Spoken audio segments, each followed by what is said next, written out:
Hey, everybody, we're back here on the Bako Motorsports Power Hour, our final segment. The last word today belongs to Bakersfield Speedway. It's Scott Schweitzer, the owner-operator of that fine facility. And I just tell you, I'm still buzzing on my time that I was there. And a great weekend, and you guys followed up with another great weekend with a lot of new names in the winner's circle. We did. Had another great weekend of racing. Had some great stories we'll talk about when we get to Ethan. He did a great thing there. But, yeah, some new people, and it's a great night of racing. Coming up this weekend, the late models, the hobby stocks, the American stocks, the mod lights, and the hard tops.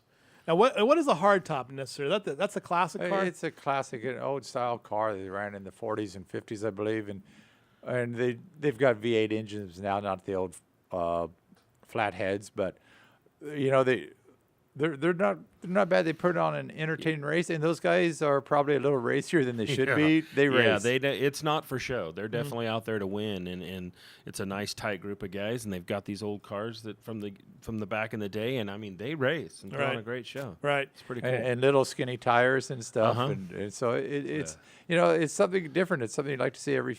6 weeks or so you run it? Yeah, we do them 3-4 times a year. Yeah. So it's just something kind of a little different. Break. Yeah.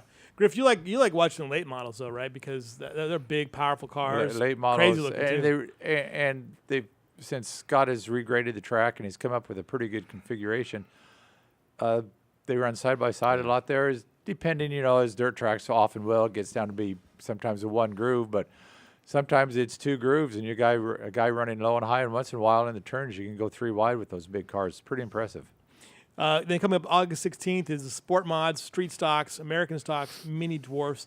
Do you spend a lot of time looking at the weather too? I was going to ask you about that. I mean, absolutely, we have to. I mean, that's a huge part of how we prep the track, right. How much water, how much preparation before, how much water we put in it, and all that. So yeah, weather in dirt track racing is huge. Right, because it's like I was looking at the forecast for this week, and it looks like it's going to be like this week. It's supposed to be pretty nice.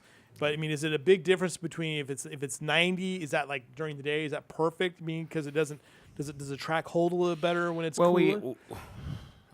I prep the track at night. As soon as the sun's off we get out there at 8 o'clock at night. So the wind is a big factor. Yeah. Dries it out, and obviously the heat because it's evaporating. The key for us is to get the water down in there during the week. So when we start racing and the cars are going over it, they start pulling the water back out of it. Yeah, I was fascinated by that whole thing.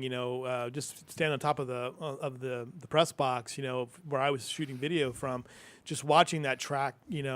It was so clay. It was so kind of tacky early on, and then over a period of like maybe 15 minutes, that wind came up and then just kind of dried it out. Yeah. It was really fascinating to kind of see how how the conditions just changed. And a lot of it is the cars we put on it. Yeah. If we have a heavy car with a narrow tire, they'll cut it up. Yeah. Bring the moisture. That we get the surface tension on there, which seals it off. The late models definitely seal it off because they got a wide tire, huge horsepower. So a lot of it, we take that into consideration what we have running for the Saturday night. It's just fascinating too to just go on the track and just kind of walk it too to kind of see the different grooves and how uneven it is at times too. It's just really fascinating. Basically, you see with the late models, a lot of them, they like that sealed off track. It'll go from tacky early in the night to a little dry, slick, dusty, and then it'll get what kind of all that rubber gets down there, and it gets almost like an asphalt track sometimes where it's blued over, they say.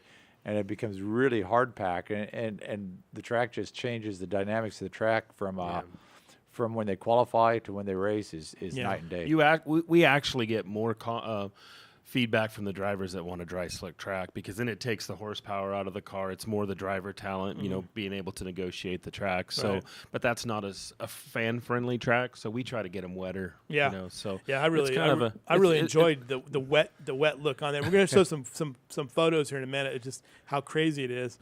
Especially, I think it was in the mod. Which one was I looking at? One of the other stock races that you guys had. We'll show it in a minute, but it was kind of fun. $16 general admission this weekend. $14 for seniors. $14 for military ID required. $6 for kids 6 to 12. Kids 500 are free, and camping and parking. Mike Griffith. We're always free. Just bring your generator to run the AC. By the way, I was going to ask you too. What's the most popular concession? Because I was getting the impression that it might be the nachos, but I'm not sure exactly. What's the most popular item? Yeah, what's the most popular? French fries. French by far. fries? Yeah, Okay. The French fries and deep fried burritos. Yeah. All right. Deep fried burritos. Yeah. Who are we looking at here? Who's this guy? This is Chad Rackenbach, which is used to run late models back in the day. Came back and ran some late models for me a couple years ago, and he's now in the sport mod division. And heck of a guy, supports us every week, and got his first main event win this weekend. So taking a look at some of the sport mods from the weekend, and a great class too. A lot of fun to watch these guys tear around the track, and there he is with the win, and won $300 on the day. But we were talking about this group here, Mike. You and I were having this conversation before, looking at these results. I mean, this is every week a little different, you know. I mean, Chad's first win, you said, and but you look at the guys in there. There's a lot of consistency and a lot of anybody can win again in any given night. Right. The cool story about this is 8th place Ethan Dotson. Not a lot of people knew about this, but he actually is running for California State Points, and he had a race, a Watsonville race Saturday night. So we raced Watsonville, California. He had his first heat race at 5 o'clock, and he lost oil pressure. Won the heat race and lost oil pressure. Jeez. Pulled off the track, jumped in a car with his grandfather, and drove to Bakersfield Speedway. And he made it in time. We had the sport mod heat races shifted to last, and he was able to make his heat race. He ran his heat race. We had him in the 4th heat. He blew up the motor in his backup car, and Levi Kiefer was nice enough to loan him his car, and he had to start dead last, and he made it clear up to 8 on the main event. That's a tough night. And up there in Watsonville, Nick Spainhour from Bakersfield won that race, and he's won 2 races at Bakersfield Speedway. He's leading the state points. So the guy's How far trying to drive is in that? that Like division. 3.5 hours, 4 hour drive? I did it in 4 hours. I'm not. I don't know how fast they did it, but I'll tell you what, it was a heck of a feat, and it's pretty cool to see the dedication that the Dotson family has at the Bakersfield Speedway to try that and do it for us. Yeah. And it was a great story, and not a lot of people. I mean, we didn't know about it until he blew up his engine, and then the phone started. I started getting the phone calls and the text that, hey, when's the heat races are going to be here, and they did it. They trucked on down here and made it work. His original intention was to start the main and get main starting points, and then try to make it down for the main event, right? You get in IMCA, you get points. I mean, you get as soon points as for show he up. takes a green flag in his heat race, and like he did, and then he broke, and he leaves the car up there, so there was really nothing he could do. So at that point, it was like, hey, let's get to Bakersfield and do it, and they did. That's great. That's a great story. That's a great little adventure. That's like something Mike Griffith and I would do. Yeah, it does. Looking at the IMCA modifieds, this is That's Scott Pounds. Pounds, right, That's right. Brad's dad. That's Scott's notorious for modified and late model racing here in California. A great guy, and this is him working on Brad's car before the races. And Tom Mock kind of mixing it up a little bit this week with some. That's our points leader, Kyle Heckman, Okay. in the IMCA modifieds. And again, look at some of these great photos from the modifieds. I mean, you can see how kind of sticky this track is now here at this point in the day. And it was warm on Saturday too. Yeah, we had the track pretty wet. Took a long time to get it wheel packed in. The guys don't like to do much wheel pack and get their cars dirty, but it makes for some great racing. The track was real fast. You can see this one right here. I mean, the typical 3 wide there. Yeah. This is great stuff from Tom Mockman. But the winner of the night was a guy named Ryan Daves, who was another first-time winner, maybe? Absolutely. Ryan Daves, another great story right there. He's raced for us in some lower divisions and worked his way up, and has been running a modified for the last couple of years, and man, got his first main event, and it was cool. And he was it was really good to see. A lot of the drivers were real happy to see Ryan get his first win. And again, in this race, too, I'm going to ask about this in a minute here. Ryan Daves with the win. Troy Morris finishing second. Kyle Heckman third. Justin Schweitzer finishing fourth. Brad Pounds fifth. Brett Bennett sixth. Cody Laney seventh. Kevin Irwin eighth. Jay Marks and Scott Gasson finishing ninth and 10th. Again, we're talking about this Kyle Heckman's the points there. He finishes third. Justin's right there in there, too. And this is one of his better finishes on the season, right? Yeah, Justin's been struggling. Got a brand new car this year, and they're really having trouble with it, trying to figure it out. Mm-hmm. But they're getting some feedback from the manufacturer back east and telling them what to do, and they've made some changes. That's my nephew, so I get to see the car a lot at the race shop and see what they're doing to it. And they're working hard on it. And, and Justin had a good run. I think he hurt his motor. They were talking about it. So because the track was so wet and hooked up, they were just hammered down the whole time. And unfortunately, he may have a little motor issue. But a great top 5 there. I mean, just really competitive and typical of what we see every night on at Bakersfield Speedway. Mini stocks. This is what I was talking about. It's like you can see the mud on the front of these these cars. It's just a lot of fun in this class, I think, from the pictures. I really enjoyed looking at these pictures from Tom Mocht, and I shared a couple of them last night on Facebook. But there's a couple of here where you can just see the dirt just sticking to the bottom of it, like this one right there, right next to that front wheel well.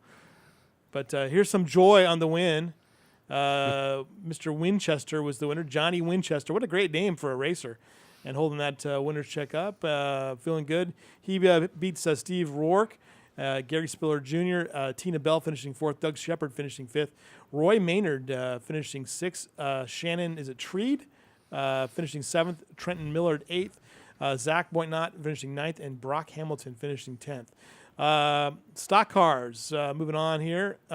Small field, but these guys are kind of refugees, aren't they? Yeah, these are the guys that we picked up from Hanford, and so a lot of the guys are not real sure about coming down to Bakersfield yet. But the guys that are coming down, they're giving feedback and saying, "Hey, it's a good time, good track, so come on down." So the division will grow. We're going to run them next year as well, and we'll definitely see the car counts getting stronger. Steve Wenzel was your winner. Lauren DeArmond was the finishing 2nd. Troy Patey finishing 3rd, or Pate, I should say. Alan Mendez finishing 4th. Gina Hendricks 5th, and Pat Biggs in 6th. And in the dwarfs, the little guys running out here on dirt. Some familiar names in the winner's circle on both senior mini dwarfs and junior mini dwarfs. And here's some of the photos. 17 car, pretty familiar. And Anthony Balcazar, the winner. And this is the kid we call all the time. Yeah, he's a heck of a little racer, and you're going to see his name more and more. He's going to work his way right up the ladder, and he's a good little kid. Caden Cochran finishing 2nd, Sonny Simpkins finishing 3rd, Brock McLaughlin finishing 4th, and then 5th was Nicholas Johnson. In the junior mini dwarfs, Kylie Forster was the winner, Jacob Carey finishing 2nd, Cabe McClenny, who we just had in a little while ago, finishing 3rd, Bailey Thompson finishing 4th, and Mason Ratcliffe finishing 5th. And I think you're going to see Kylie in the Mod Lights pretty soon, are you not? Absolutely. Her dad's got one, and that's what he told me, that he's looking to move her up into that. So, and that was a great race. She made a last lap pass. Jacob Carey was leading that race, and she came in there last lap and passed. So good win for her. All right, so here's what we've learned today. Okay, number 1, the deep fried burritos. Put it on the list, Mike Griffith. The French fries, number 2. We get both of those at either concession stand, because you have concession stands strategically located. One by the press box is over there in the corner, and then you have the one out front. So keep an eye on that. Also, you have souvenirs too, right? Yeah, as soon as you come in right there to the left, we have a souvenir trailer with T-shirts, hats. We got snow cones. We got candies for the kids. We've got it all. We try to make it a family venue, and that's what we strive for. You get there early. You sit up a little bit mid-track, I guess, right? So you don't want to be down low for hot lapping, especially on a this tacky weekend track with late models. Oh no, yeah. Or you come with a little visor. Right. Some people actually do bring goggles and stuff. They'll sit there.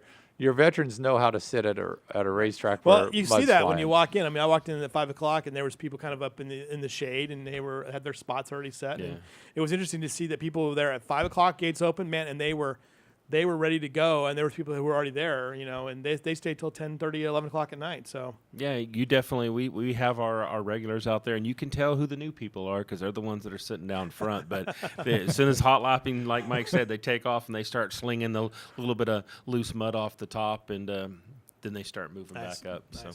All right, great show as always. Thank you so much. We'll see you guys next week, and you will be first next week to talk about your weekend. And Griffith, you're going to share some video from Oceano Dunes, right? Yeah, I think I'll throw a little video together, show a lot of stuff, including cars being stuck. It's always fun to watch people hauling stuck cars out. All right, we're going to get out of here for the day. Remember, produced by this guy, Mike Griffith, myself, directed by Chris McCullough, recorded live at the Dignity Health Studios in Bakersfield, California. This is the production of the Bakersfield Californian. We'll see you guys next week.